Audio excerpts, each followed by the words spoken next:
जय हिंद साथियों। Exam day पर आपका फिर से स्वागत है।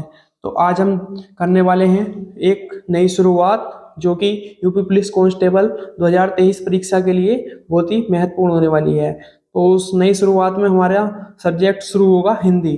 तो आज हिंदी में जो पहला चैप्टर होता है हिंदी वर्णमाला, आज हम हिंदी वर्णमाला पर संपूर्ण चर्चा करेंगे। तो आज से आपकी जो रेगुलर क्लास चलेंगी हिंदी की, यानी कि आपको जल्द से जल्द हिंदी का पूरा सिलेबस एक शॉर्ट नोट्स के द्वारा करा दिया जाएगा। तो आप अगर एक वर्दी चाहते हो इस बार 2023 की परीक्षा में तो हमारे साथ जुड़िएगा। और आपने अभी तक हमारे चैनल को सब्सक्राइब नहीं किया हो तो प्लीज़ हमारे चैनल को सब्सक्राइब करके रखें, जिससे कि अगली जो इम्पोर्टेंट वीडियो है आप मिस ना कर पाओ। तो वीडियो को लाइक करें और आइए शुरुआत करते हैं। तो इसमें जो हमारा पहला टॉपिक होगा वो होगा हमारा हिंदी वर्णमाला। तो हिंदी वर्णमाला की आज पूरी क्लास चलेगी और हो सकता है एक ही क्लास में से पूरी कराने की कोशिश करेंगे। तो आइए बिना देरी करे हम इसको शुरू करते हैं। तो हिंदी वर्णमाला की है हमारी पहली क्लास होगी। तो आपके लिए बहुत ही इंपॉर्टेंट यह वीडियो होने वाली है। तो हिंदी व्याकरण का अर्थ होता है, इसको आप अच्छे से देख लेंगे, हम लोग देते हैं इसको। हाँ, हिंदी वर्णमाला यदि कोई व्यंजन पूरा है तो उसमें स्वर अवश्य जुड़ा होगा। यानी कि जैसे कोई व्यंजन है तो उसमें क है तो क आधा क होता है और उसमें जो होता है वह उसके साथ स्वर जुड़ा हुआ होता है। तो इस प्रकार से आप ध्यान रखेंगे, क में जो आधा क बनाते हैं उसके नीचे हलंत लगाते हैं। और इसके बाद हम देखेंगे इसमें जो इम्पोर्टेंट चीज है वो है कुल वर्ण अपने जो होते हैं वो 52 वर्ण होता है वर्णमाला में। तो वर्णमाला दो शब्दों से मिलकर बना है, यह तो आपको पता ही होगा, वर्ण और माला। तो वर्णमाला का जो अर्थ है, वर्ण होते हैं स्वर और व्यंजन। तो स्वर वे होते हैं ए आ ई आदि, और हलंत युक्त व्यंजन यानी कि जो व्यंजन होते हैं वो हलंत युक्त होते हैं, यानी कि ये अधूरे होते हैं स्वर के बिना। यानी कि इनमें क है तो इसमें क और इसके साथ प्लस ए, यानी कि तब ये संपूर्ण माना जाएगा। तो इस प्रकार से व्यंजन अधूरे होते हैं स्वर के बिना। तो यदि किसी व्यंजन में हंत लगा है तो वह व्यंजन आधा होगा और उसमें स्वर नहीं है। यानी कि जो इस प्रकार से लिखे हुए हैं व्यंजन, यह अधूरे व्यंजन है। इसमें एक स्वर जुड़ेगा, यानी कि जैसे क है वो तो क में ए जुड़कर यह पूरा अक्षर बनेगा। तो इस प्रकार से हम इस क को अक्षर नहीं कह पाएंगे, इस क को अक्षर कह पाएंगे जिसमें ए जुड़ा हुआ है। तो इस प्रकार आप अगली स्लाइड में पहुंचेंगे। अगली स्लाइड में देखेंगे हम। तो यह है स्वर और ध्वनि, यानी कि जो भाषा की लघुत्तम इकाई, भाषा की सबसे लघुत्तम इकाई कौन सी है, तो स्वर या ध्वनि। तो उच्चारण की दृष्टि से भाषा की मूल इकाई है, यानी कि भाषा की लघुत्तम इकाई उच्चारण की दृष्टि से भाषा की मूल इकाई क्या है, स्वर ध्वनि। तो जैसे कि फोन है तो यह ग्रीक भाषा का शब्द है। तो इस प्रकार से ध्वनि से यह स्वन जो है, स्वर नहीं, वह स्वर्ण और ध्वनि है। ध्वनि लघुत्तम इकाई है सबसे। तो यह एक अमूर्त दृश्य होता है। और इसके बाद जो इससे बड़ी इकाई है, ध्वनि से बड़ी इकाई है अक्षर या वर्ण। तो भाषा की लघुत्तम इकाई दृश्य या मूर्त स्थिति के अनुसार जो होगी वह होगी अक्षर या वर्ण। इसके बाद अगला देखेंगे हम। तो उसके बाद होगा शब्द। सार्थकता की दृष्टि से लिखित लघुत्तम इकाई क्या है, शब्द। व्याकरण की व्यवस्था से युक्त होने पर शब्द को पद कहा जाता है, यानी कि जो व्याकरण की दृष्टि से इसको व्यवस्था में युक्त शब्द को पद कहा जाता है। तो जो शब्द से बड़ा होता है वो होता है पद। पद रूप भाषा की व्याकरणिक योग्यता प्राप्त लघुत्तम इकाई क्या होता है, वो पद होता है आपका रूप। इसके बाद क्या बनता है, फिर इसके बाद बनता है वाक्य। वाक्य की पूर्ण सार्थक इकाई, यानी कि जो भाषा की पूर्ण सार्थक इकाई है वो क्या होती है, वाक्य होता है। तो इसके बाद अगला देखेंगे हम। जैसे कि कोई शब्द है आम, तो मैं आम आदमी हूँ। तो देखो ये इस पद में शामिल हुआ था, इस आम का अर्थ है मैं आम आदमी, यानी कि एक साधारण सा आदमी हूँ। उसके बाद है मुझे आम खाने हैं। तो इस पद में जो शामिल हुआ है आम शब्द, यानी कि आम एक फल से बिलोंग करता है। तो इसमें पद का अर्थ भी अलग अलग हो सकता है। तो वर्णों का वह समूह जो सार्थक एवं स्वतंत्र हो शब्द कहलाता है। इस प्रकार से जो हमारी शब्द की परिभाषा निकल कर आई, वर्ण का वह समूह जो सार्थक है, स्वतंत्र है, वह शब्द कहलाता है। तो इसके बाद हम अगली स्लाइड देखेंगे। अगली स्लाइड है नोट, जो इसको नोट के रूप में लिख लेंगे। तो आपने अभी तक हमारे चैनल को सब्सक्राइब नहीं किया हो तो प्लीज़ हमारे चैनल को सब्सक्राइब कर लें, साथ ही साथ वीडियो को लाइक करें। और आपके लिए रेगुलर यूपी पुलिस कांस्टेबल के लिए एक वीडियो जो कि बहुत ही महत्वपूर्ण होने वाली है, तो आप हमारे साथ जुड़े जाइएगा। आपके कोई नोट्स बनाने की जरूरत नहीं है, आपको हम पीडीएफ के रूप में प्रोवाइड करा देंगे और इतना लिखने के लिए मटेरियल नहीं है। लगभग एक पेज में आपका ये सारे शॉर्ट नोट्स आ जाएंगे, इससे बाहर कुछ नहीं आने वाला। तो इसके बाद पहले हम ये रेगुलर क्लास चलाकर हम जल्दी से जल्दी सिलेबस पूरा कराएंगे, फिर इसका प्रैक्टिस बैच लेकर आएंगे। तो इसके प्रैक्टिस बैच तक हमारे साथ जुड़े रहिएगा, तो आपका एक अच्छा स्कोर आपको देखने को मिलेगा।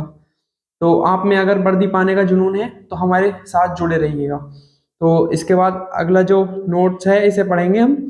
तो अगला नोट लिखा हुआ है, वर्णों का वह समूह जो स्वतंत्र रूप से लिखा जाए वह शब्द कहलाता है, और जब वह किसी वाक्य में प्रयोग किया जाता है तो वह पद कहलाता है।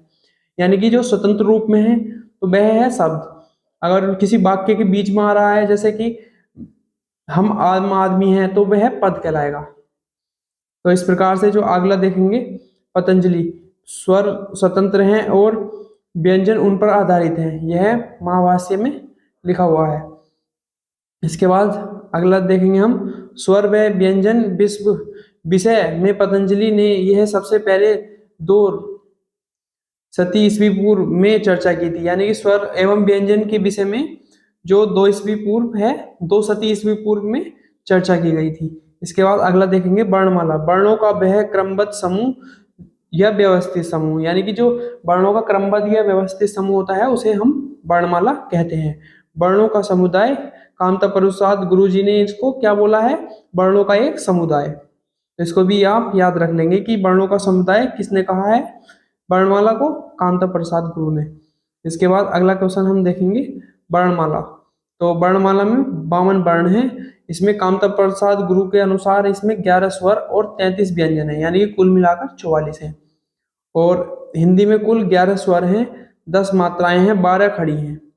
तो इस प्रकार से आप देख लेंगे 11 स्वर कौन से हैं, ए आ ई उ री ए आई ओ औ। इस प्रकार से ये 11 स्वर हो गए और 10 मात्राएं हैं। तो यानी कि ए की कोई मात्रा नहीं होती, तो ए के अलावा जितने भी ये 10 स्वर बचे, इन सभी की एक आपको मात्रा देखने को मिल जाएगी। ए की ये है, ई की ये है, ऊ की, ए की, औ की। तो इस प्रकार से आपको इन सब की मात्रा देखने को मिल जाएंगे। तो मात्रा कितनी हो गई आपकी, 10 हो गई। तो इस प्रकार हम आगे देखेंगे 12 खड़ी। तो कै की जो 12 खड़ी होती हैं, यानी कि जो खड़ी होंगी अंक अणह को जोड़कर, ये सभी जो खड़ी में प्रयुक्त हो जाएंगे। तो इस प्रकार से आपको ये 12 खड़ी देखने को मिल जाएंगी। तो इस प्रकार से आपका क्वेश्चन नहीं पूछा जाता है, केवल इनसे क्वेश्चन पूछा जा सकता है।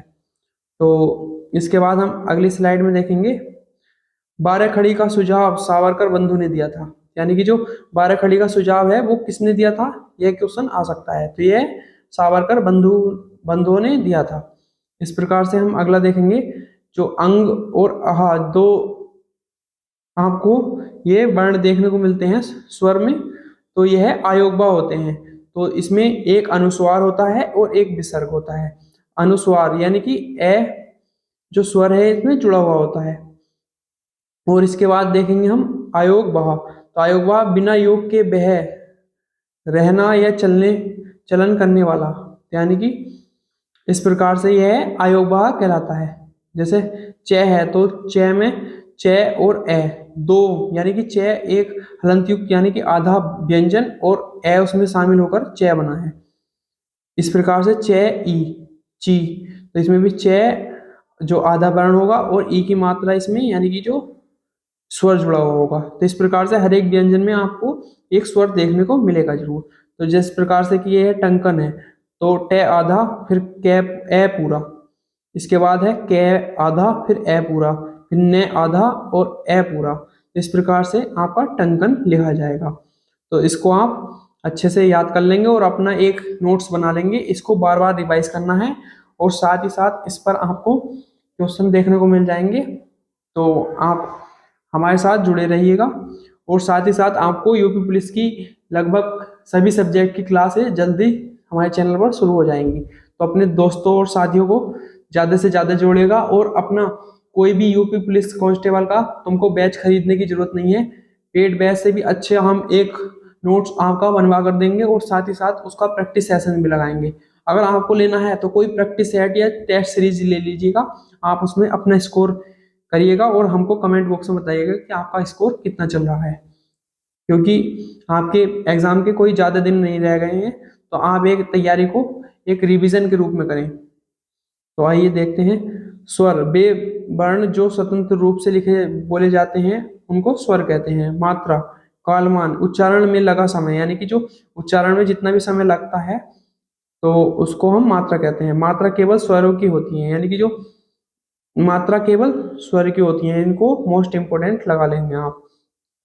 तो आप ध्यान रखेंगे जो मात्रा आपको देखने को मिलती है केवल स्वर की देखने को मिलती है। मात्रा के आधार पर स्वरों का वर्गीकरण, तो ह्रस्व स्वर एक मात्रिक स्वर, यानी कि ए आ ए ई उ री, तो इनकी आपको ह्रस्व स्वर एक मात्रा देखने को मिलेगी। दीर्घ स्वर या द्विमात्रिक ए आ ई उ औ औ, तो इनकी आपको जो है दो मात्रा देखने को मिलेंगी, यानी कि द्विमात्रिक कहलाते हैं। तो ये कुल 7 होते हैं। ह्रस्व स्वर से अधिक समय इनको बोलने में लगता है। फिर आता है प्लुप्त स्वर, तो प्लुप्त स्वर ये त्रिमात्रिक स्वर, जैसे कि राम ओम, इस प्रकार से जो दीर्घ काल के उच्चारण होते हैं उनमें अधिक बोलने में समय लगता है, तो इन्हें प्लुप्त स्वर या त्रिमात्रिक स्वर कहते हैं।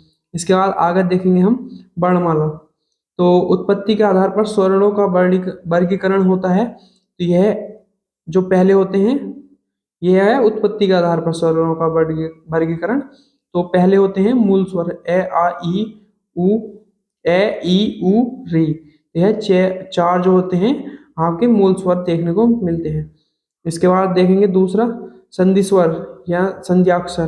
तो इसमें पहले होते हैं कै दीर्घ अक्षर, यानी कि जो आ है, तो आ जो है एक आ एक ए और दूसरे ए से मिलकर आ बना है। इस प्रकार से दो ई से मिलकर बड़ी ई बनी है। इस प्रकार दो ऊ से मिलकर बड़ा ऊ बना है। तो इस प्रकार से आप देखेंगे दूसरा जो है इसमें संयुक्त स्वर। संयुक्त स्वर संयुक्त दीर्घ स्वर इनको कहते हैं। मिश्रित विकृत स्वर भी इनको कहते हैं। विसर्प स्वर भी इनको कहते हैं। तो ए से एडी, ए से इनक, ओ से ओखली, ओ से औरत, इस प्रकार से आपको ये चार देखने को मिलेंगे। तो ए और ई मिलकर ए बनाते हैं, ए और ए बनकर ए बनाते हैं, ए और ऊ बनकर आपका औ बनाते हैं। तो इस प्रकार से आपको यह गुण संधि का जो जितने भी आपके जो फ्रैक्शन समझ लो एक तरह से, तो गुण संधि के जो जितने भी ये योग हैं तो वह आपको संयुक्त स्वर में देखने को मिलेंगे। तो वृद्धि संधि का निर्माण ये करते हैं जो है आपका ए और औ, और गुण संधि के जो हैं ये जो दोनों हैं आपके, ये है गुण संधि के योग हैं। तो इस प्रकार से आप इनको अच्छे से याद कर लेंगे। तो अगली स्लाइड में देखेंगे हम, तो जाति के आधार पर स्वरों का वर्गीकरण। तो यह सजातीय स्वरण, यह सवर्ण स्वर। तो ए आ ई उ, यानी कि जो इस प्रकार से एक से देखने को मिलते हैं आपको, यह सजातीय स्वर कहलाते हैं। तो विजातीय स्वर जो असवर्ण स्वर होते हैं, जैसे आ ई का मेल और ई ऊ का, आ ऊ का, तो इस प्रकार से यह विजातीय हो जाएंगे।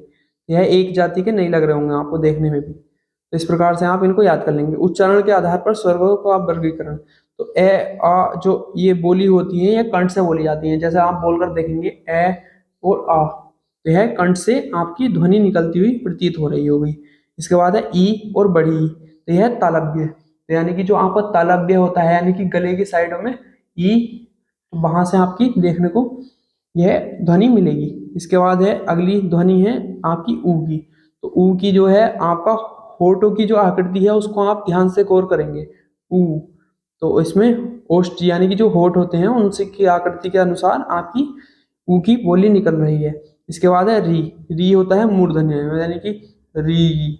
तो आपका थोड़ा मौन सा ऐसा लग रहा होगा जैसे कि मौन धारण करते हैं हम, तो यह हो गया मूर्धन्य। तो इस प्रकार से आपकी जो अगली ध्वनि है ए, तो ए होता है ए, तो यानी कि कंठ और तालव्य, यानी कि जो गले से और आप ऊपर तालव्य होता है उससे आपकी यह ध्वनि निकलती हुई प्रतीत हो रही होगी। आप बोलकर देख लेगा ए ए, यानी कि गला और ऊपर तालव्य से। उसके बाद है ओ।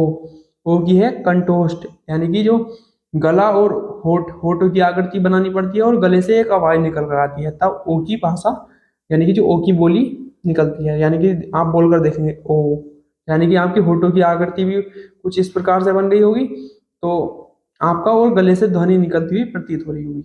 जो अंक है वो कंठ नासिक है, यानी कि अंक, यह है आपका गला और नाक में आपकी बोली आपको दिख रही होगी बोलते हुए। इसके बाद आया अंग है, तो यह कंठ से आपको बोली देखने को मिलेगी। तो इस प्रकार से आप इनको याद कर लेंगे, यह बहुत ही इंपॉर्टेंट आपके एग्जाम के लिए होने वाले हैं। इनसे आपका एक क्वेश्चन आपका जरूर देखने को मिलेगा।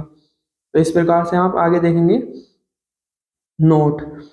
नोट लिख लेंगे आप। उच्चारण के कालमान को मात्रा कहा जाता है, यह कामसा प्रसाद गुरु जी ने कहा था। तो इसको आप याद कर लेंगे। लिंग के आधार पर स्वर्गों का वर्गीकरण, तो पुल्लिंग स्वर कौन कौन से होते हैं? अ, आ, उ, ए, औ। तो ये पुल्लिंग स्वर होते हैं। तो आप याद कर लेंगे केवल स्त्रीलिंग स्वर, दोनों ई और री। ई और री ये जो होते हैं यह स्त्रीलिंग स्वर होते हैं, और इनके अलावा जितने भी सभी जो स्वर बचे हैं वह सभी पुल्लिंग होते हैं। तो इस प्रकार से आप इनको याद कर लेंगे। जीभ के भाग के आधार पर स्वरों का वर्गीकरण, तो यानी कि अग्र स्वर होते हैं ई, री, ए, यानी कि तालु और मुंह के आगे, तालु का मुंह आगे, तो यानी कि जो तालु का अगला मुंह है ई, री, ए, यानी कि जो तालु के अगले भाग से ये बोलने जा रहे हैं। मध्य स्वर ए, यह कंठ मध्य से यानी कि बीच गले से आपका निकलता हुआ प्रतीत हो रहा होगा। इसके बाद है अगला पश्च स्वर उ, औ, आ, तो यह है आ के ओठ पीछे, यानी कि उ, औ, आ, तो यह आपके होठों के पीछे से आवाज निकलती हुई प्रतीत हो रही होगी। इसके बाद आपकी जो अगली क्लास होगी वह आपकी जो सघोष अघोष वर्ण है उन पर आपकी क्लास देखने को मिलेगी। तो आपका जो इससे अगली क्लास है इसका वर्णमाला का पार्ट 2, उसमें आपको जो शेरे सघोष अघोष यानी कि पूरी वर्णमाला आपको फिनिश करवा दी जाएगी। तो आपको वीडियो कैसी लगी आप कमेंट बॉक्स में बताइएगा, और साथ ही साथ आपको बताइएगा कि किस सब्जेक्ट पर जो अगली वीडियो है, यानी कि इसके साथ साथ हम और एक सब्जेक्ट शुरू करने की सोच रहे हैं। तो बताएं कि पहले रीजनिंग शुरू की जाए कि या मैथ शुरू की जाए, यानी कि जो रीजनिंग और मैथ में से आपको एक बताना है कि आपका जो अगली क्लास है वह कौन सी शुरू की जाए। तो आपको वीडियो जैसी भी लगी हो आप कमेंट बॉक्स में बताइएगा, और अपने दोस्तों को ज़्यादा से ज़्यादा हमारे साथ जोड़िएगा, क्योंकि आपका साथ हमारा विश्वास है। तो आपका साथ रहेगा तो हमें एक अच्छी हिम्मत हमारे अंदर से निकल कर आएगी, और साथ ही साथ हम आपको अच्छे से अच्छा content free of cost provide कराने की कोशिश करेंगे। धन्यवाद। तो अगली वीडियो के लिए तैयार रहें, और साथ ही साथ वीडियो को लाइक करें, साथ ही साथ चैनल को सब्सक्राइब करके घंटी दबा लें, जिससे कि अगली वीडियो आप बिल्कुल भी मिस ना कर पाओ। धन्यवाद।